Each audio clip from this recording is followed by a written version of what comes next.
शिवसेना के बाद क्या अब एनसीपी तोड़ना चाहती है बीजेपी? शरद पवार के साथ कौन सा खेल खेल रही है बीजेपी? क्या अजीत पवार चैलेंज कर रहे हैं शरद पवार को?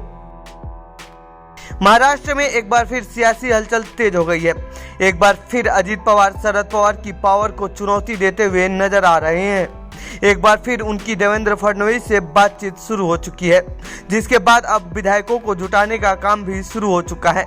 मीडिया में सूत्रों के हवाले से आ रही खबरों के मुताबिक अजीत पवार ने एनसीपी के करीब 30 विधायकों का समर्थन हासिल कर लिया है। एक बार फिर 2019 की उस हलचल की याद दिला रहे हैं जब सुबह सुबह अजीत पवार ने राजभवन पहुंचकर फडणवीस के साथ हाथ मिलाकर डिप्टी सीएम की शपथ ले ली थी। तो आइए जानते हैं इस रिपोर्ट में बीजेपी अजीत पवार का साथ क्यों चाहती है।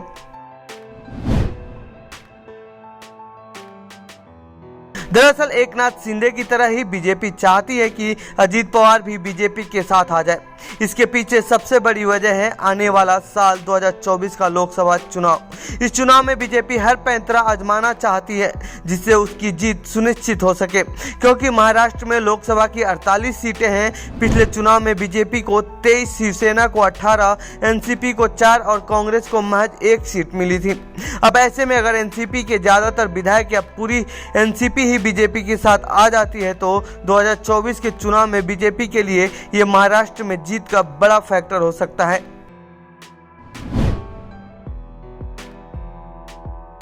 हालांकि अभी तक महाविकास आघाड़ी गठबंधन के नेता अजीत पवार के बीजेपी में जाने की खबरों को अफवाह बता रहे हैं। अजीत पवार ने भी इस पर चुप्पी तोड़ी है। उन्होंने कहा है कि मैं एनसीपी का नेता हूं, एनसीपी में ही रहूंगा, मैं कहीं नहीं जा रहा।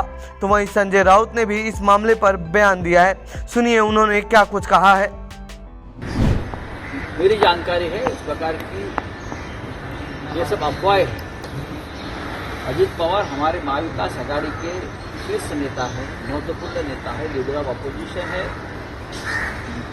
आज सुबह हम सभी प्रमुख नेता एक दूसरे के साथ कम्युनिकेशन में रहे। शरद पवार साहब के साथ मेरी बातचीत रहे, सुप्रिया ताई सुरेश से भी हमारा संपर्क हुआ है, उद्धव ठाकरे जी हम सब एक दूसरे से साथ सभी बात कर रहे थे। ये सब अफवाहें हैं। महाविकास आघाड़ी गठबंधन मजबूत और मजबूत रहेगा।